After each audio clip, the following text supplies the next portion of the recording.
हर हर Mahadev. Radhe Radhe everyone. आज की video में हम जानेंगे कि शिवरात्रि का व्रत कैसे करते हैं, व्रत में क्या खाते हैं क्या नहीं खाते हैं। इसके साथ ही आज की वीडियो में मैं आपको शिवरात्रि पूजन की बहुत ही सरल और संपूर्ण विधि बताऊंगी। घर पर आप शिवरात्रि का पूजन संपूर्ण तरीके से कैसे कर सकते हैं।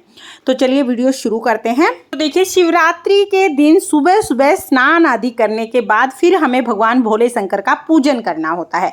आप चाहें तो आपके घर के आसपास कोई मंदिर है, शिवालय है, वहां पर भगवान शिव शंकर का पूजन कर सकते हैं, या फिर आप अपने घर में चौकी लगाकर उस पर सफेद रंग का वस्त्र बिछा लें और फिर आप घर पर ही पूजन कर सकते हैं। अब देखिए, चौकी पर हमें फूलों का आसन देना है, तो यहाँ पर 2 जगह हम फूलों का आसन दे देंगे।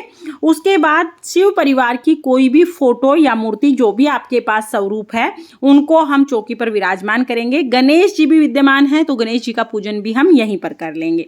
तो ये शिव परिवार की जो फोटो है इनको मैं चौकी पर विराजमान कर दूंगी। उसके बाद हम कोई भी पात्र ले लेंगे। मैंने यहाँ पर थाली ले ली है, आप स्टील की, पीतल की, तांबे की कोई भी थाली ले सकते हैं।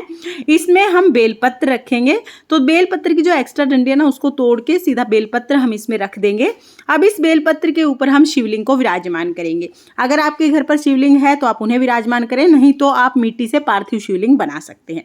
जब भी शिवलिंग को विराजमान करें तो शिवलिंग की जलहरी उत्तर दिशा की तरफ होनी चाहिए। तो देखिए, अगर आपके पास शिव परिवार की फोटो नहीं है तो कोई बात नहीं, शिवलिंग में समस्त शिव परिवार विद्यमान होता है, तो आप सिर्फ शिवलिंग का पूजन करेंगे तो भी पूरे शिव परिवार का पूजन हो जाएगा। तो शिवलिंग का पूजन इस दिन जरूर किया जाता है। फिर हम कलश की स्थापना करेंगे। तो भगवान शिव शंकर के सीधे हाथ की तरफ हमें फूलों का आसन देकर कलश की स्थापना करनी है। तो एक कलश ले लेंगे, पीतल तांबे का कोई भी कलश हो सकता है। पहले उसमें हम गंगा जल डालेंगे, उसके बाद फिर हमें उसे जल से भरना है। फिर उसमें चावल, थोड़े से हल्दी, सुपारी, सिक्का और फूल, ये 5 चीजें डालकर पत्ते लगा देंगे। आप चाहें तो आम के, अशोका के पत्ते भी लगा सकते हैं, लेकिन शिव जी की पूजा है, बेलपत्र सबसे ज्यादा शुभ माना जाता है, तो आप बेलपत्र चाहें तो बेलपत्र भी लगा सकते हैं। मैं यहाँ पर कलश में बेलपत्र सजा दूंगी। आप 5, 7, 9, 11 कितने भी बेलपत्र सजा सकते हैं। ज्यादा ना हो तो सिर्फ एक बेलपत्र भी आप रख सकते हैं। और देखिए, कलश की स्थापना करना अनिवार्य नहीं है, ऑप्शनल है। आप चाहें तो कलश की स्थापना करें, नहीं तो आप इस पार्ट को स्किप कर सकते हैं। अगर आप कलश की स्थापना कर रहे हैं तो बेलपत्र सजाने के बाद फिर किसी पात्र में चावल भर के वो हम कलश के ऊपर रख देंगे। फिर इसके ऊपर एक घी का दीपक रखेंगे और दीपक को जला देंगे। आप देखिए, चौकी हमने लगा ली है। अब हम व्रत का संकल्प करेंगे। हाथ जोड़ के हमें भगवान शिव शंकर के सामने कहना है, हे भगवान, आज मैं आपका व्रत और पूजन कर रही हूँ, मेरी पूजा को स्वीकार करें और गलतियों को क्षमा करें। ऐसा संकल्प करने के बाद हम जल चढ़ाएंगे। तो देखिए, जलहरी के पीछे की तरफ से पहले हमें जल चढ़ाना है, उसके बाद हमें पंचामृत चढ़ाना है। तो दूध, दही, घी, शहद, शक्कर, ये 5 चीज मिलाकर पंचामृत बनता है। आप चाहें तो आप पंचामृत चढ़ा सकते हैं। अगर पंचामृत नहीं बना पाते हैं तो आप कच्चा दूध भी चढ़ा सकते हैं। एक धार में हमें पंचामृत या दूध चढ़ाना है। उसके बाद फिर से हमें शुद्ध जल चढ़ाना है। भगवान शिव शंकर का 3 बार अभिषेक किया जाता है। अब देखिए, जो हमारी फोटो है शिव परिवार की, उस पर जल के छींटे लगाकर भाव रूप में हम स्नान करा देंगे। इसके बाद हम पहले सभी को चंदन से तिलक करेंगे। और भगवान शिव शंकर को सिर्फ चंदन से ही तिलक किया जाता है, रोली से तिलक नहीं किया जाता है। तो भगवान शिव शंकर को हम चंदन से तिलक कर देंगे। चंदन आप पीला, सफेद कोई भी ले सकते हैं। इसके साथ ही गणेश जी को, माता पार्वती को हम रोली से भी तिलक करेंगे। तो सभी को हमने तिलक कर दिया है। फिर हम तिलक के ऊपर अक्षत समर्पित करेंगे, यानी चावल समर्पित कर देंगे। हम वस्त्र स्वरूप कलावा समर्पित करेंगे। अगर आपके पास जनेऊ है तो आप जनेऊ समर्पित कर दीजिए। जनेऊ नहीं है तो आप कलावे को 7 बार इस तरह से लपेट के भी जनेऊ बना सकते हैं और शिवलिंग पर समर्पित कर सकते हैं। तो इस तरह से हम जनेऊ समर्पित कर देंगे। उसके बाद फिर हमें बेलपत्र समर्पित करना है। तो बेलपत्र की जो चिकनी साइड होती है वो भगवान को स्पर्श होनी चाहिए। इस तरह से हमें बेलपत्र समर्पित करना होता है। और हम गणेश जी को, माता पार्वती को, सभी को हम बेलपत्र समर्पित करेंगे। तो यहाँ पर गणेश जी को, माता पार्वती को बेलपत्र समर्पित कर दिया है। उसके बाद हम शिवलिंग को बेलपत्र समर्पित करेंगे। और आप कितने भी बेलपत्र समर्पित कर सकते हैं। ज़्यादा ना भी हो तो चाहे 1 बेलपत्र समर्पित करें, लेकिन बेलपत्र जरूर समर्पित करें। इसके बाद भांग समर्पित करेंगे, धतूरा समर्पित करेंगे। ये सभी चीज़ें आपको शिवरात्रि के दिन फूल जहाँ से मिलते हैं वहाँ पर आसानी से मिल जाएंगी। इसके बाद फूल समर्पित कर देंगे। तो गणेश जी को, माता पार्वती को लाल रंग के फूल और भगवान शिव शंकर को सफ़ेद रंग के फूल समर्पित करेंगे। सफ़ेद रंग के फूल अगर ना भी मिल पाए तो फिर आप कोई भी फूल समर्पित कर सकते हैं। शिवरात्रि के दिन माता पार्वती को लाल रंग की चुनरी समर्पित करेंगे। इसके साथ ही शिवरात्रि के दिन माता पार्वती को सुहाग का सामान समर्पित करना बहुत शुभ माना जाता है। इससे अखंड सुहाग की प्राप्ति होती है। तो आप सुहाग का सामान जरूर समर्पित करें। ज़्यादा ना हो तो आप एक बिंदी का पत्ता, मेहंदी, सिंदूर या सिर्फ 4 चूड़ियाँ भी समर्पित कर सकते हैं। यानी जितना भी हो सके आप उतना श्रृंगार का सामान समर्पित कर सकते हैं। तो यहाँ पर मैंने कुछ श्रृंगार का सामान समर्पित कर दिया है। इसके बाद फिर हम दक्षिणा समर्पित कर देंगे। यथासंभव हम दक्षिणा समर्पित कर देंगे। उसके बाद भोग समर्पित करना है। तो शिवरात्रि के दिन फलाहार भोग ही समर्पित किया जाता है। आप किसी भी फल का या दूध से बनी मिठाई का भोग समर्पित कर दीजिएगा।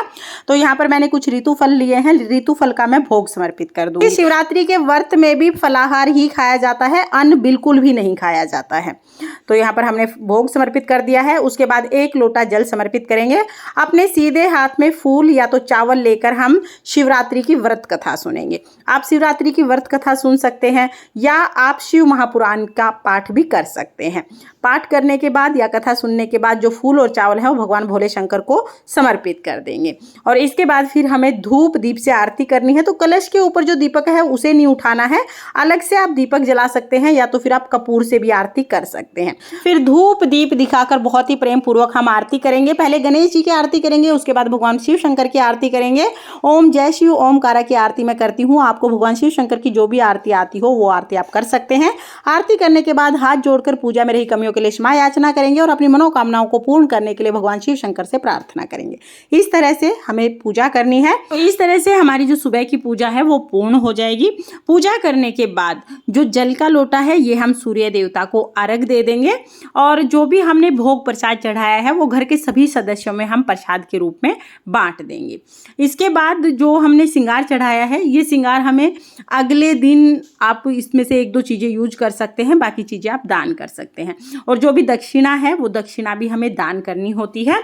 तो देखिए ये जो चौकी है वो हम अगले दिन उठाएंगे क्योंकि शिवरात्रि के दिन भगवान शिव शंकर पूरी रात्रि विराजमान रहेंगे। इस तरह से हम पूजा करेंगे। हाँ, जो शिवलिंग है ना, क्योंकि हमने इस पे दूध दही सब चीज़ें चढ़ाई हुई हैं, तो आप शिवलिंग को जब आपका दिया शांत हो जाए उसके बाद आप शिवलिंग को यहाँ से एक बार उठाकर जो भी हमने जल चढ़ाया है वो जल सारा पौधों में डाल दें और उसके बाद दोबारा से शिवलिंग को यहाँ पर स्थापित कर दें। शाम को भी आप पूजन कर सकते हैं। आप चाहें तो आप शाम को पूर्ण अभिषेक कर सकते हैं। कलश की स्थापना तो हो चुकी है, वो दोबारा नहीं करनी है। आप चाहें तो दूध और जल से, पहले दूध फिर जल फिर दूध, ऐसे 3 बार शाम को भी शिवलिंग को आप अभिषेक करें और उसके बाद शाम को भी दिया जलाकर आप आरती करें, भोग समर्पित करें। क्योंकि भगवान शिव शंकर की प्रदोष काल में शाम के समय में पूजा करना बहुत ज़्यादा शुभ माना जाता है। तो शाम को भी आप पूजा जरूर करें। अगर पूर्ण पूजा नहीं कर पाते हैं तो आप दिया जलाकर आरती जरूर करें, जो कि आपको अगले दिन उठानी है। देखिए सुबह हम पूजा कर लेंगे, उसके बाद दिन में हम चाय पानी पी सकते हैं। अगर आप कुछ खाए बगैर नहीं रह पाते हैं तो आप फल खा सकते हैं। शाम के समय हमें फलाहार ही खाना है, अन्न इस व्रत में बिल्कुल नहीं खाया जाता है। तो शाम के समय आप कुट्टू से, सामक, साबूदाना, आलू, इन सब चीज़ों से कुछ भी बना के खा सकते हैं।